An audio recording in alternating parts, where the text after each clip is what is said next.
Well, hello and welcome to the Informed Traveler Podcast, a weekly travel podcast where our goal is to help you become a more informed traveler.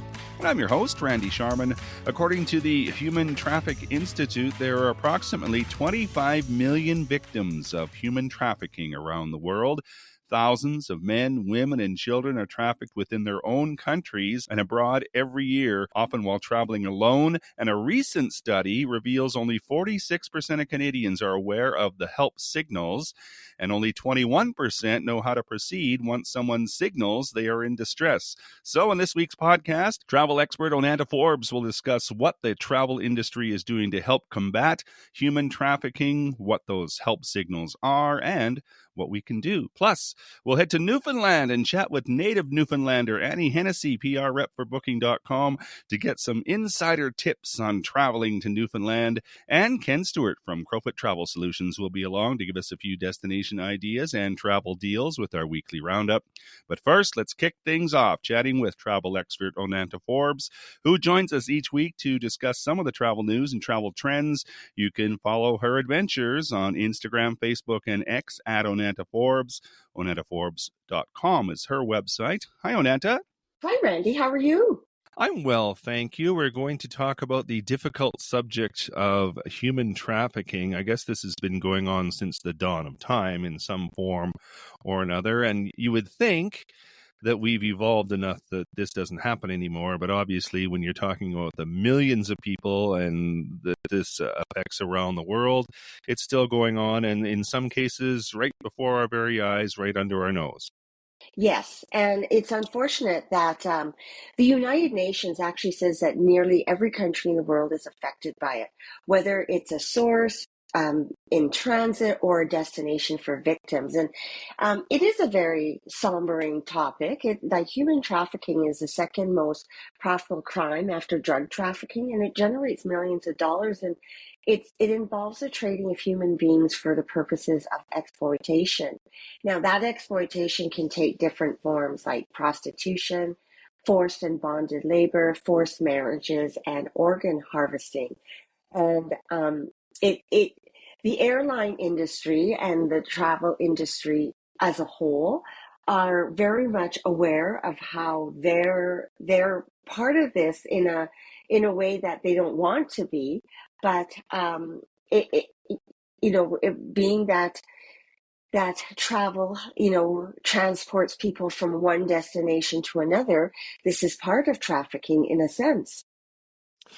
Yeah, they've got to transport them, and that involves travel. And I know that, I'll use Marriott, for example. Some of the hotel chains, the large hotel chains, have done seminars and done sort of educational training with their staff to kind of spot human trafficking, what to look for, and those types of things. So, and it just seems to me that it's still not enough. No, unfortunately, it isn't, and you're right. That there is a lot of training in the industry because their employees come face to face to either victims or perpetrators. So there's different signs and different ways that you can see warning signs that could help somebody that is a human trafficking victim.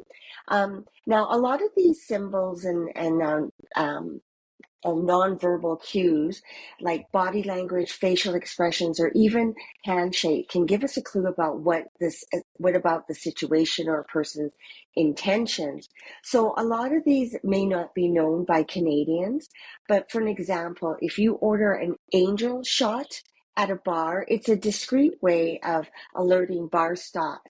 There's also an acronym called STAN, and STAN stands for Send the Authorities Now, and it's used to request immediate intervention by authorities.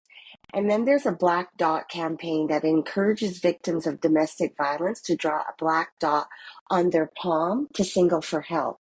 And isn't it sad that, number one, that we have to have all these signs, but that we also don't know them. Till I read this article, I did not know any of this. Same with me. I had no idea about this. So I'm hoping that through training with people that work in the restaurant excuse me, industry, the hotel industry, they would know this. But yeah, I had no idea. I had no idea that July 30th was World Day Against Trafficking in Persons. So we're doing our small part here to make people aware. So now, when you see the signals and when you hear the signs, like, what do you do? That's right. Yeah. So I would definitely, contact the authorities, make them aware, even if you have a suspicion. I know on planes, there's sometimes that you may see something that just doesn't look right, whether it's a traveler's clothing, the victims may be less well dressed than their companions. They may be very, um, like scared or have a sense of that they don't want to interact, that they seem afraid of uniformed security personnel. Talk to the flight attendant, identify the situation because maybe there is something there and you'd rather say something so that it can be looked at versus maybe not saying something and something worse being happening like a child trafficking going from one country to another. And we see so many different situations in the world where people are at risk or vulnerable due to war, due to civil unrest. So it's there's a lot of different things out there that perhaps that you have a sense that something's not right. So just identify it to an airline employee, the flight attendant crew, and they are more trained than we are, that they can maybe address it in a way that we would not know how to. Hmm. Well, and we all have cell phones, or most of us do, with cameras. You can also discreetly maybe take an image of the person if if you don't want to stand there and try and point them out or anything like that. Because I think some of the part of the problem is not that you don't want to get involved. It's like we've already discussed, you don't know how to get involved, but you don't want to put yourself at risk, right? Absolutely, because these people are very desperate people with regards to the perpetrator. They have a goal in mind that they want to pursue, and who knows what they'll do to achieve it. So as you say, you don't want to put your risk or the people around you at risk. So get involved, but get involved in a discreet way, and then there are different initiatives that airports and airlines across Canada have partnered with, and it's a Not in My City initiative.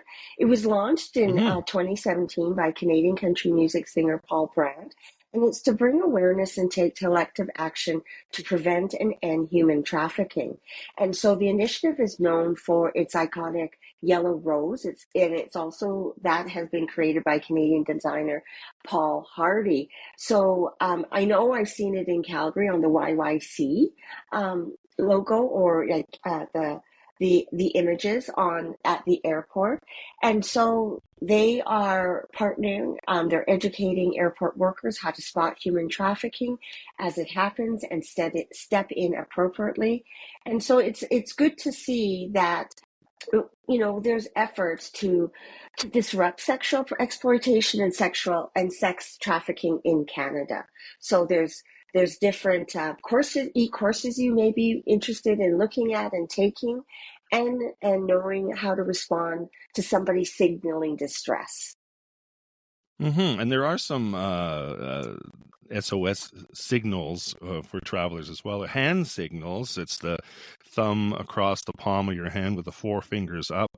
Another one is the trap thumb, where your fingers are down over your thumb on the inside of your palm. So there are some other signals that you should be aware of. But it's good to know the Angela shot, what stand means, all that stuff, because if you don't know it and people are trying to say I need some help, um, you almost feel helpless yourself. That's right. Yeah, information is power, and it's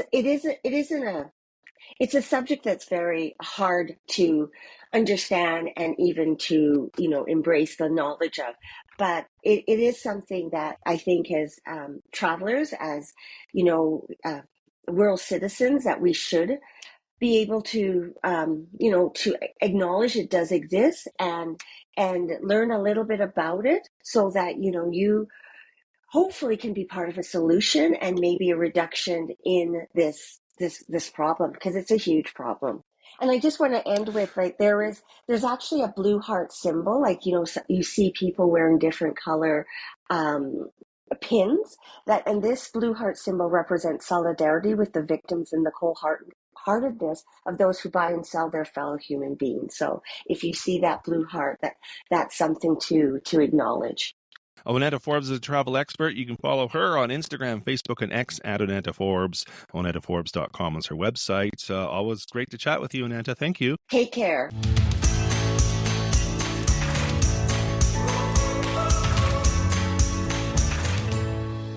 Let's head to Newfoundland now and chat with native Newfoundlander Annie Hennessey. She's a PR rep for Booking.com to get some insider tips on traveling to Newfoundland. It's always great to get some insight on a destination from someone who grew up there and knows the area well. How are you, Annie? Thanks for doing this. I'm very good. How are you, Randy? I'm well, thank you. Thank you for taking the time to do this. Let's bring our listeners up to speed here. You just landed in St. John's. I just landed at maybe 3 to 5 minutes ago. Yeah, I'm still in St. John's Airport. Yeah. Well, I'm assuming you're very familiar with this because you're a native Newfoundlander. The first thing that comes to mind, though, what happened to your accent? You are like the 1000th person who has asked me that. My dad is from there and he had a bit of an accent. My mom is not from there and she did not have any kind of accent. So I guess growing up with a dad with a relatively low accent and mom with none, I never really picked it up. Even though I was around people with thick accents a lot, I have a little bit of it, but I've lived in Toronto 18 years now. So I have lost pretty much all of it. Although being here now, I'm here for 2 weeks. I'll pick a little bit of it up back again. It always kind of makes me sad when people say you have no accent. I feel like I'm losing a bit of my heritage, but I never really I never had much of one anyway. So now you have a Toronto accent, we'll say. No, I have a neutral accent. Neutral. There you go. There you go. Yeah. Well, tell me about St. John's first. I imagine if you're visiting Newfoundland, unless you're going to take the ferry across, but if you're flying in, that's where you start, and you can kind of branch out from there, right? Yeah, I would say most people come to St. John's, and I would recommend coming to St. John's and spending some time like exploring around the city. It's the capital city and it's, very beautiful. There's lots to do. And then kind of branching out from there, depending on how much time you have. The thing is, Newfoundland is actually quite big and there's a lot to see. So if you want to see a lot of the province, which there is a lot to see, you would have to be here for quite a while. So I would say definitely stay here for a few days in St. John's. Check out downtown, check out Signal Hill and Cape Spear. And should I tell you some of my favorite things to do around town that I would suggest people do if they're coming here? Yeah, I was going to say, if you were my tour guide, where would you take me? Okay, I would first take you to Signal Hill because that's kind of like everybody goes there first. It's kind of like one of our main landmarks.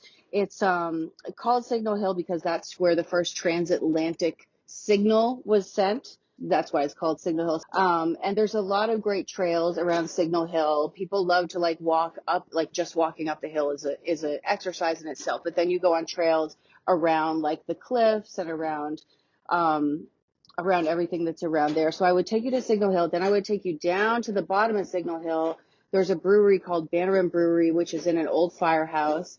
It's maybe 5 or so years old, relatively new. It's awesome. They do lots of micro brews and local brewery blends. And they have a Newfoundland / Thai food provider in there. Their food is amazing. It's called Nam Jim. So I would take you there. I would take you, of course, through the downtown. The downtown is pretty small, downtown St. John's, but we have George Street. Have you heard of George Street? I have heard of George Street, yeah. Okay, I thought so. Most people have. If they know anything about St. John's, people have usually heard of George Street. It's the most bars per capita on a street in North America, and that's its claim to fame. It's a very short street. You can walk the street in maybe 10 minutes, probably less than that. but it's just a lot of bars very tight, close together. And it's just kind of like a cool, fun jaunt. Like you want to bop around different places. There's places that do a screech-in, which is sort of like a fun Newfoundland tradition thing where you take a shot of screech, which is honestly awful, but it's just part of the thing. It's part of what you do. And you like kiss a cod and you say a little poem. It's very like cute and fun. Everybody does it. And I would take you to Cape Spear, which is the most northeasterly point in North America. It's basically just like a point, and it's like flat rocks. You don't walk out onto the rocks because it's incredibly dangerous. And there's signs everywhere saying, do not walk out onto the rocks. People seem to want to do that to get cool photos. But it's very dangerous because the waves are, frigid, obviously, like such northeasterly Atlantic Ocean, and very, very strong. So you stand behind like the barriers and take photos. But yeah, that's kind of a cool spot. And you can also get picnics there. So there's like a business called, I think it's Cape Spear Cafe, and they will like arrange a little picnic basket for you and like, send you off to have a nice little day of it. What else? I would take you on a whale and puffin tour. I would say that is one of the best things to do. Newfoundland has the world's largest population of humpback whales. They come from like late spring, like May through the summer, through July, August. And there's quite a few different boats that will take you out. I seem to recall that Iceberg Alley too is a popular spot. Tell me a little bit about that. Icebergs, the best time to see them is spring and summer. Most of them come down from like the west side of Greenland. There's some of them come off like Arctic Canada, but I think most of them are from Greenland, and they're obviously just big icebergs. There's a website where you can check where the latest sighting was of the last one, called icebergfinder.com. That's run by Newfoundland Labrador Tourism, and that will show you like where the latest sighting of an iceberg was. So, you might want to make your way there to have the best chances of seeing one. And they tend to be, a lot are like up on the northern tip of Newfoundland, but even in like the harbor, like Signal Hill, which I mentioned at the top, and St. John's Harbor, oftentimes they come right down there. So, people see them there a lot of the time. And I would say that's definitely a fun thing to do. I'm assuming that renting a car is probably the best thing to do to get around. Yeah. Oh my God. Yeah. Like I don't count on public transit. Like forget public transit's out the window. Taxis are obviously a thing. They just got Uber, which is kind of exciting. But yes, I would strongly recommend renting a car, but also booking a car well in advance, because there's only so many cars. Like there's not, the volume of rental cars that there is in somewhere like Calgary or Toronto. So people that really want to visit, they book them way, way ahead of time. So definitely make sure that you're planning ahead for, if you want to travel outside the city. Have you ever taken the ferry across? Do you mean like from Nova Scotia? Yeah.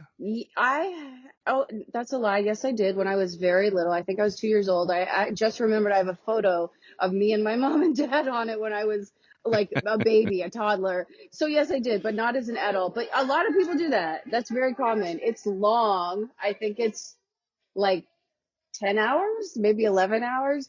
So it's quite a long trip, but yeah, people like to do it. I mean, but speaking of ferries, one thing I wanted to mention, I don't know if you know about this, Randy. Do you know about St. Pierre and Miquelon? I've heard of it, yes. It's 8 small islands, but there's 2 main islands, St. Pierre and Miquelon. And it's just like an hour and a half ferry off the southern shore of Newfoundland. I think you take a ferry at a fortune.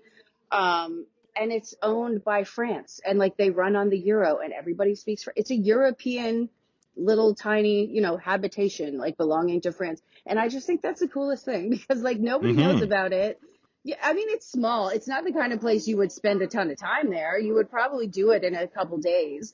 But I just think that's really cool that there's like a European tiny little portion of a country in Canada that not a ton of people know about.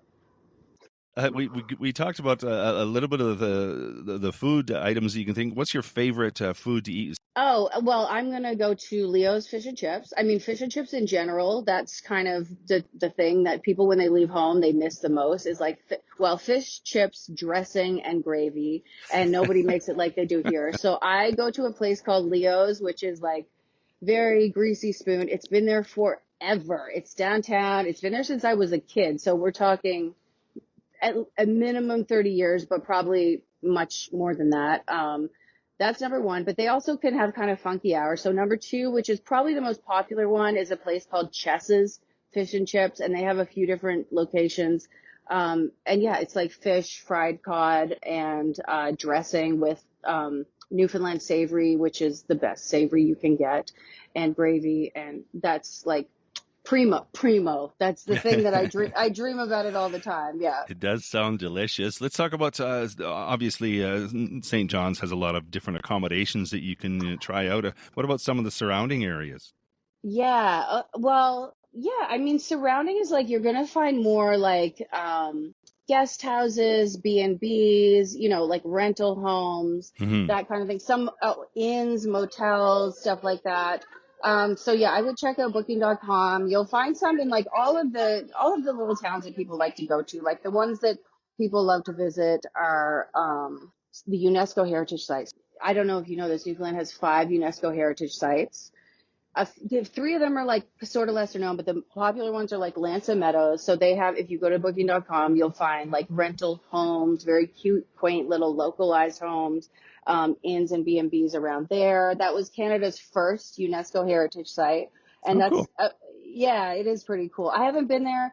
It's the first and only known Viking site in North America. Really? It's the earliest evidence of European settlers in North America. And it's essentially like remains of an 11th century Viking settlement. Yeah, so it's like remains of like little homes that these Vikings lived in. And I'm dying to see that one. That's like super popular. Again, that's a pretty far drive. It's way up north, but it's worth going to. I definitely want to go there someday. Gross Mourne is a big, gigantic, beautiful park. That's a UNESCO heritage site. It's like fjords and mountains and bogs and beaches. And there's a place in there called the Tablelands. Now, Tablelands is a very rare geological formation. It's like red and orange rocks. They were part of the Earth's mantle. They pushed their way up from the Earth's mantle, from like through the crust, and you can see them in Gross Mourne in Newfoundland. So that's another thing I super want to go to. I mean, besides that, there's also lots of trails and hiking. They're like 4 to like 15 kilometers. And you can also find near there, like on Booking, you can check for cottages, Mm-hmm. chalets, B&Bs, motels, that kind of thing. And there's a couple other ones, Red Bay National Historic, Mistaken Point. But I would say like Gross Mourne and Lansa Meadows are the big ones and the ones that are very, very top for me. Anything you want to add that we might have missed? Oh, Newfoundland is great for hiking. This is just kind of off the side. I don't know if people know this, but East Coast Trail has like 25 different paths. It's over 300 kilometers. I mean, you can imagine as an island that is rocky and on the ocean with a lot of like rugged coastline, there's a lot of trails and a lot of paths Mm-hmm. and a lot of hiking ways. So that's really popular. You can check out alltrails.com. They have the trails, like they have a very easy to maneuver and easy to like read and follow guide about where all the trails are and where they start and end and how long they are and like what kind of, exercise you're looking for if you want to take each one. The Irish Loop, everybody knows Newfoundland is very much known for its Irish heritage. A very popular thing for tourists to do is to drive the Irish Loop, which is down the southern shore. Like, so you drive from St. John's, you go down along the southern shore, you go through towns called Trepassey, Cape St. Mary, Placentia. And that's where the first Irish settlers came and they, built fishing villages and they basically populated the whole southern shore. And that's how we became such an intensely Irish province as we are now. Oh, I'd love to recommend some restaurants in town. In St. John's, you would want to visit Stella's Brasserie, delicious. St. John's actually has quite a few delicious restaurants right in the downtown core, and they're all pretty close together. So if you can't get into one, if it's booked out or whatever, it's not a far walk to get to the next one. Portage, delicious. It's all local food. Tear, Fork Restaurant, that's in Mobile. That's just about a half-hour drive outside of town. I would tell people if you can to take home some Mount Scio farm savory, which you can buy lots of places, like little, local markets and grocery stores and stuff. It's the best savory in the world. You can put it on like turkey in soups, everything. Kitty Vitty Brewery. People who visit Newfoundland definitely want to go to Kitty Vitty in St. John's. So there's a brewery called Kitty Vitty Brewery. Kitty Vitty is just like a little alcove where like the bay comes in. And they make a beer called Iceberg Lager. And it's made from 20,000-year-old iceberg water. Okay. It's the most crisp, delicious beer. If you're like me and you like beer that tastes like water and not like beer, it's like super crisp and delicious. It's the best. They make that at Kitty Vitty Brewery. And that's just a really popular, nice place to go. And they will often have like different food trucks outside with, all kinds of fun, funky food options. Also, I absolutely have to mention Inn of Old. There is a house in Kitty Vitty, and if you know it, you know it. And if you don't know it, you can definitely find it. It's a house, and it's a bar. Okay, looks like a house. It's called Inn of Old, OLDE. And when you go through the house door, it's a home that's converted into a bar, and it's exactly like what it sounds like. And it's just so sweet and so cool. And this woman, Linda, owns it, and she will talk your ear off. You might have a hard time leaving, genuinely, but she's so sweet and so fun. And it's just like, it's a real Newfoundland experience. Everybody loves going to Inn of Old. Like, everybody's like, that's something I'll never forget. Linda is so special and so funny. It's so great. Well, people can plan their whole trip on Booking.com. They can get their accommodations. They can rent their car early, like you suggested, flights, the whole thing. Sure. And it's a one-stop place. It's really a good idea to go there to plan your trip to Newfoundland. Annie Hennessey, native Newfoundlander. I'm sure we could talk for hours, Annie, but I could talk about Newfoundland forever. It's the best. Everybody needs to go. Well, she's a PR spokesperson for Booking.com. I appreciate your time doing this live from the St. John's airport. No problem, Randy. Thanks so much for chatting with me. This was really fun.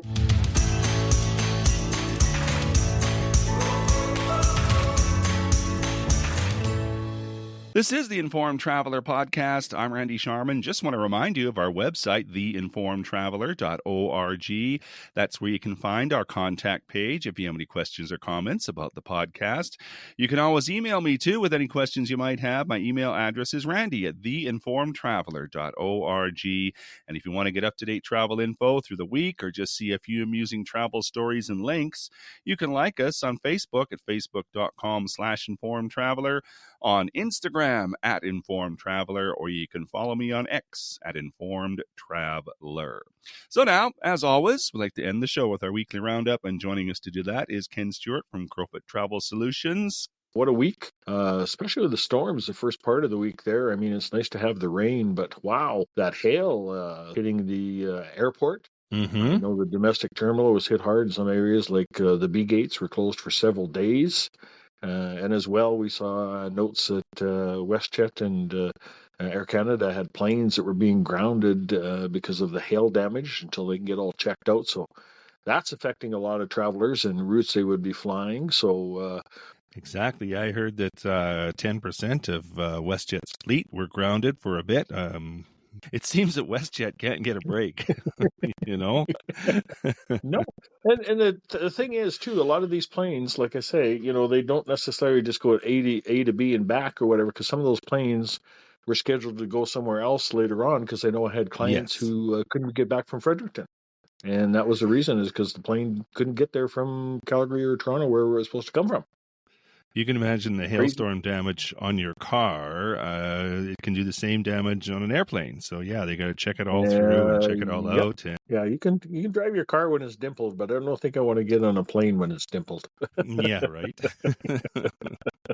Anyways, what do we got? Smart Clippers, one of our true sailing ships. You can hoist the sails, climb up the crow's nest, play pirate, or just sit on the deck with a beverage, enjoy the breeze as you're sailing along, going to exciting ports around the world. Again, a lot of these ones are great because you're getting into smaller ports that the big cruise ships can't take you into. So they want you to bring the family. So for all the children under 18, they're going to sail for 50% off their usual rates right now. So again, a great sale for that, a great opportunity. And again, small ships, only about 120 people or whatever, and they're just really give you a really good experience when you're, into these smaller ports, visiting in all these great countries. So again, something to consider. Be lots of fun. Viking River and ocean cruises. I've got a few new itineraries, especially for their ocean sailings. How about the South Pacific, sailing from Los Angeles or Australia and Indonesia? Sorry, Australia and Indonesia from Sydney. And one I like in particular were the Asia Isles in the coast of Africa. So you start in Singapore, you cruise through the islands, hitting India, stopping in the beautiful Maldives and the Seychelles Islands, and all the way down along the coast of Africa, ending up in Cape Town. 35 days in totals. And right now, book any of these by August 31st. They're throwing in free or reduced airfare, reduced fares, and all for only a $25 deposit. Nice. I like So, that too. Paul Gauguin, did you know, is one of the operators of the highest rated and longest continuing sailing luxury cruise ship in the South Pacific. And we've talked about this before, where a couple of years ago, the South Pacific reduced the size and everything of the number of ships that can go there to reduce tourism just a little bit or whatever. But again, to keep everything intact so that they have their sustainable environments down there, offering all the beauty and everything that's down there. So no other luxury ship in history has offered the level of single destination focus and expertise on a year-round basis for such a period. And they're great because they include your round-trip airfare between Los Angeles and Papeete, Tahiti. Flying down on Air Tahiti Nui, you can get pre and post cruise day rooms because, again, the flights are kind of funky. You get in real early in the morning and you leave real late at night. But, again, they can set you up at the Intercontinental Tahiti Resort and Spa before you go to the ship. Your transfers between the ship and the airport are all included. Plus your all-inclusive sailing. And, again, welcoming all solo travelers. A lot of sailings with zero single supplement, which is great. And they have anywhere from 7, 10, and 14-day voyages. Right now, book by October 4th, and selected sailors are going to receive a $500 onboard credit, good for spas and all kinds of other different things. So treat yourself to a genuine hospitality and pampered luxuries unique to Gauguin, and indulge in the serenity of an overwater bungalow, but you're sailing. Nice. Yeah, that sounds wonderful. Make your summer last longer with Air Canada Vacations. Get 40% off select last-minute vacations to Mexico, Caribbean, Central America, and flights and hotel packages to Orlando, Hawaii, and Vegas.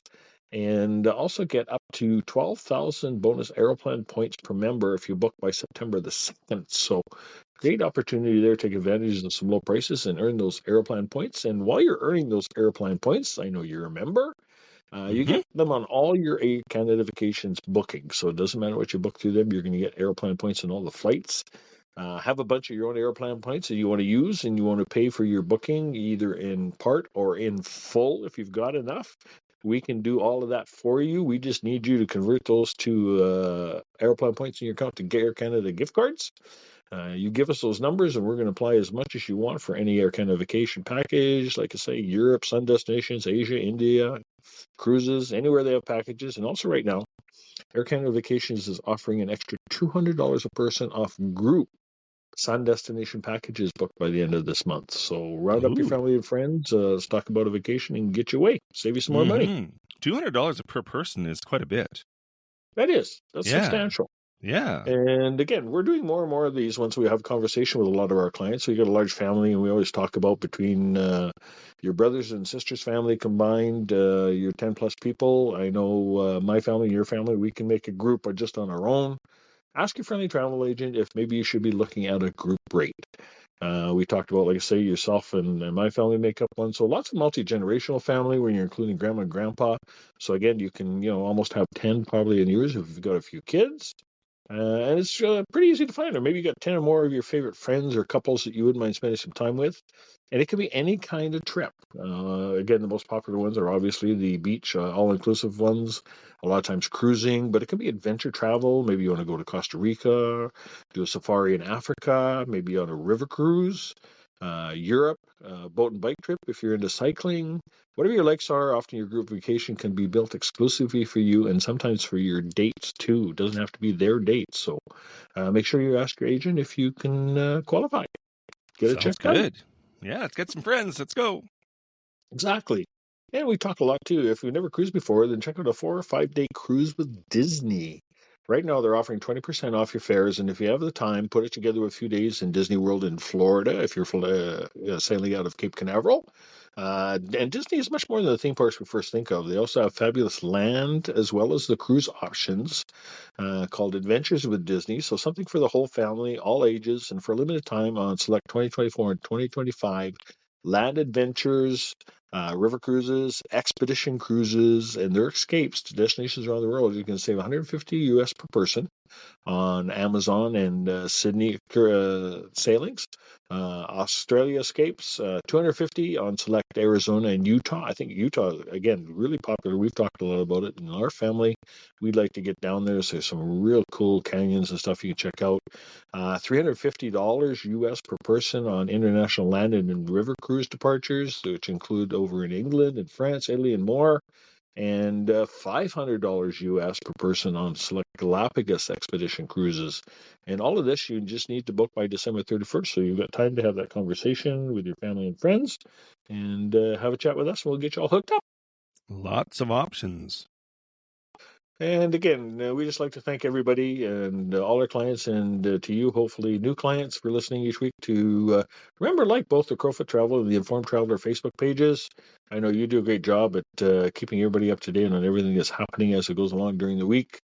And then check them out along with our websites. We're always keeping you updated on ongoing travel situations, like the storms this last week, and great travel stories, tips, tricks, and advice, along with some great travel offers and savings. So keep us in mind. And what is that number if they want that free call? In Calgary, it's 403-241-7140, or outside of Calgary, you can call us toll free, 1-877-511-5511. Then you too can relax. It's all taken care of. Indeed, sir. Have a great week, everyone.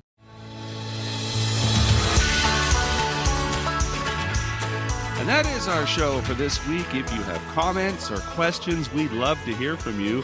If you have a show idea, send that along as well. My email is randy@theinformedtraveler.org. And if you like what you heard, tell a friend.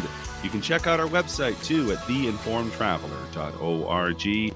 In the meantime, thanks for listening, travel safe, and be an informed traveler.